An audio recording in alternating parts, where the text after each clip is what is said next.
Okay, so God is so good. So I was at last night. I played some basketball in the league, and then after these guys, we usually go to this bar. It's like a sports bar, hang out. And so after, it's kind of late. It's like 11, and I'm heading out the door, and look to my right, and there's like some outdoor seating, and there are these two girls that are sitting out there. So I'm walking to the car, and I'm just like, Lord, do you want me to stop and go back there and share the light with them?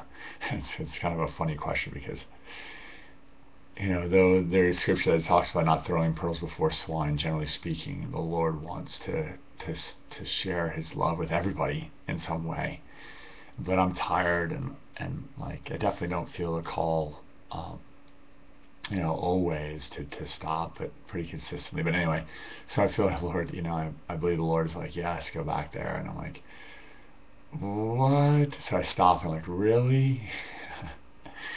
and recently I actually was called to say something to somebody and didn't because I was just tired and I had all the kids and wanted to go, and that's not a good feeling to disobey God. And here's the thing: it's like it's irrelevant whether or not it's um, speculation. Like you can, in retrospect, you can say, well, that was just me, and Satan's going to want to do that. Your flesh is your selfishness. Your flesh is going to want to pull you away from obeying God because it's hard at times. And when I say that, I mean like it's hard, like you have to sacrifice. It's easy because you're obeying God and you're pleasing Him. But your body, your flesh, your mind, your selfishness, and the enemy too, and his thoughts are, and his attacks will come and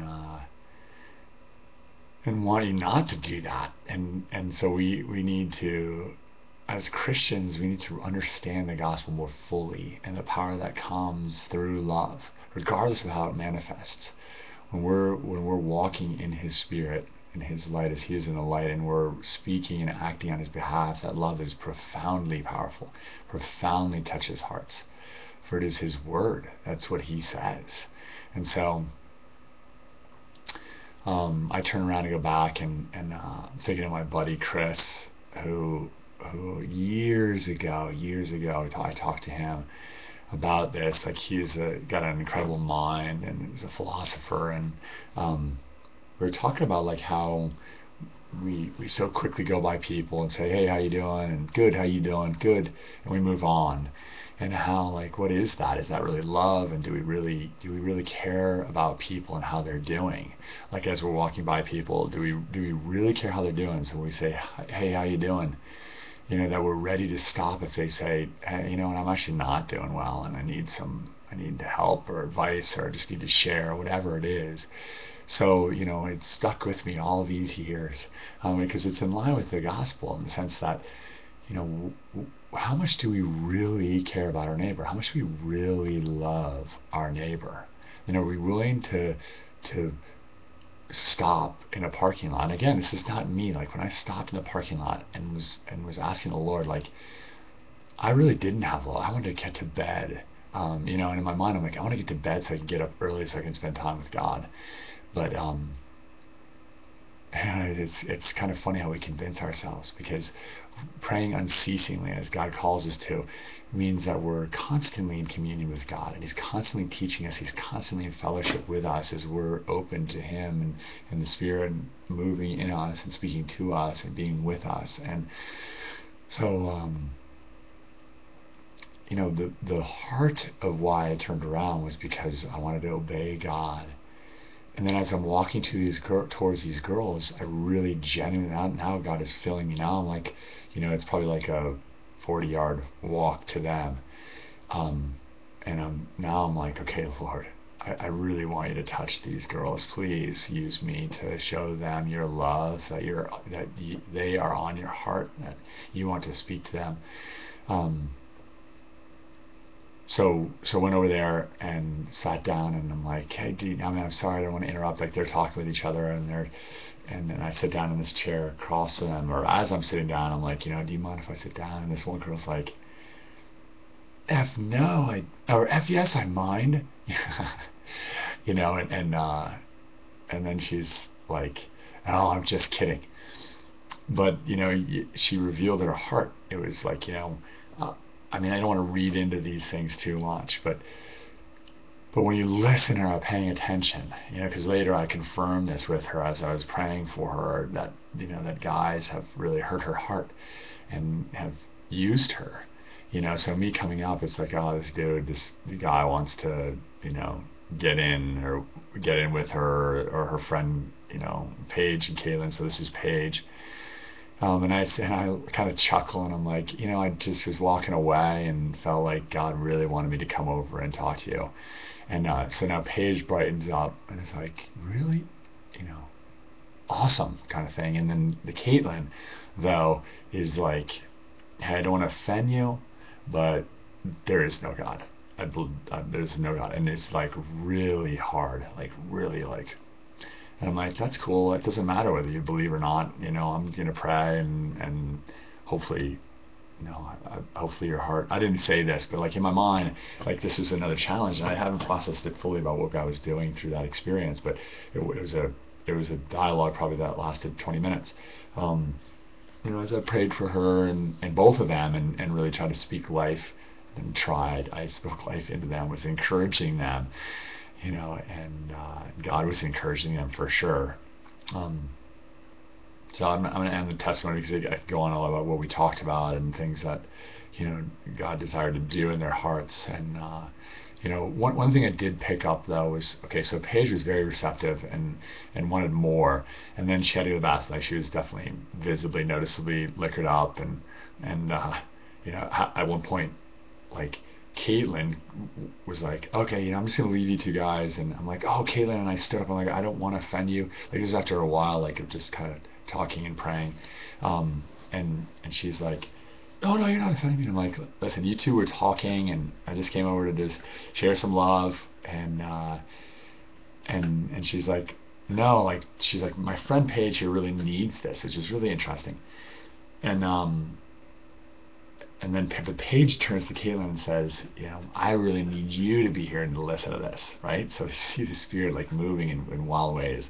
And so then she sits back down, and then I'm sitting down, and then I continue this dialogue where now I just start asking questions. So I'm not trying to be like the super spiritual, like let me pray and speak words of life over you, let me tell you your future and who you are when I don't even know you kind of stuff, which is profound and powerful at times, but I was discerning like, this is not what God wanted in ways. Like at first he did as I was praying for them, but there was this, as you move in this gifting, as you eagerly seek out the gift of prophecy and desire to speak over people, like you really need to be discerning about what Holy Spirit wants to do in the lives of people and how he wants to do it. Like he moves differently pretty much every time, and there are similarities, obviously, which is love and seeking him and what he wants to say and really caring about what people say, so you're not like on this task to just be like, okay, you need to know Jesus and here he is, but it's more like who are you, like who did God create you to be, and sometimes it's just prayer and it's quick, and anyway there are lots of ways to do it, but in this particular circumstance I really felt led to just say, to ask them about their lives and what their interests were. Because I felt like this woman was in business, and through the dialogue, then it, like the Spirit reveals more and more that enables you to speak more life and love over people. And so I found out this woman really loves horses, and was able to talk about my wife. I was able to talk about how Julie loves horses, and she's a dressage competitor, like she competes in dressage, this Caitlin. And all of a sudden, like, her disposition changed. Like, it went from, like, I gotta get out of here, to, really? Like, about this sport? Because she wants to be a professional dressage rider, like, wants to, make a living and do the circuit kind of thing. And, and I would just pray over Caitlin, Lord, in the name of Jesus, we just bless her, that you would open doors for her, that this equestrian pursuit would reveal your power and your love in her life, that you'd bring other riders into her life that love you, Jesus, and that you make yourself known to her. So so then Paige gets up. She's like, I have to go to the bathroom. So she gets up, and Kaylin now has no desire to get up. Like, she's now is like fully engaged. I'm telling about how we rode in Spain, and she's like, well, that's I'm envious of you. And her barriers are starting to like move, go down, and as we have this thing in common, and she's starting to now share about her family and how her dad is a Jew and her mom is Catholic, and how that her family was like anti-God, but that she's made her own way. And anyway, one of the reasons why I shared this was really that this mentality for you all to have in regards to other people, that it's this love that God wants to well up in us for others. That these people that we're encountering all the time around us are all in need of God's love, right? And so are we. And we when we realize that we have, fully realize that the God of the universe that raised Jesus from the dead is in us and desires to move mightily in the lives of those around us, and that we have this gift that God wants to give people, that the only thing that's holding us back is do we really love these people around us? Because love will conquer the fear and the doubt and all that. Because people, all of the people that I've encountered or gone up to that are strangers that experience the love of God in one way or another. It's irrelevant how they respond personally. But they're feeling the love of God, because that's what I'm bringing them. That's what God is bringing them. And so even the very few people I've considered, I think of two in the last year that have said, I don't want prayer. I genuinely, when I come up to them and say, hey, I just want to pray for you, with love in my heart, desiring to heal them, and they say no. And there's a seed that's planted there, and there's a power that's unleashed in their lives. But as you're desiring to manifest God's love more powerfully in the lives of others, you absolutely have to conquer those thoughts that come in your mind, those fears or feelings where it's like, don't do this, you don't know, what are you going to say, and what are you going to do? Where it's like, you don't need to worry about that. God will give you the words. Take the time to stop, maybe if you have the time, to be like, what should I say? I'm at the basketball game last night, and there's a guy at the table, and I've seen him now regularly, and he just has love in his heart. Like, you can tell he just actually genuinely cares about other people. Like, he does this timekeeping. He's probably like 20, 22, something like that. And so I'm going into the game, and I go to the table, and I just turn to him, and I'm like, I see such love in you. I said, do you know Jesus? Because Jesus loves you. And he's like, no. And I'm like, huh. Because, man, you have love. You just can see the love. And then, I'm in the game, and that's kind of the last transaction I had with him. That's the last dialogue I had with him that night. But it's like, we're just supposed to scatter the seed. Scatter the seed and then water it. Water it. Like, he's gonna go. Maybe that seed was planted, and then maybe in a week somebody's gonna be like, hey, do you know Jesus? And he's going to be like, that's funny you say that. Like, a week ago, this dude said to me, hey, do you know Jesus? And who was Jesus? Anyway, good stuff. God is moving. Be willing to move with him.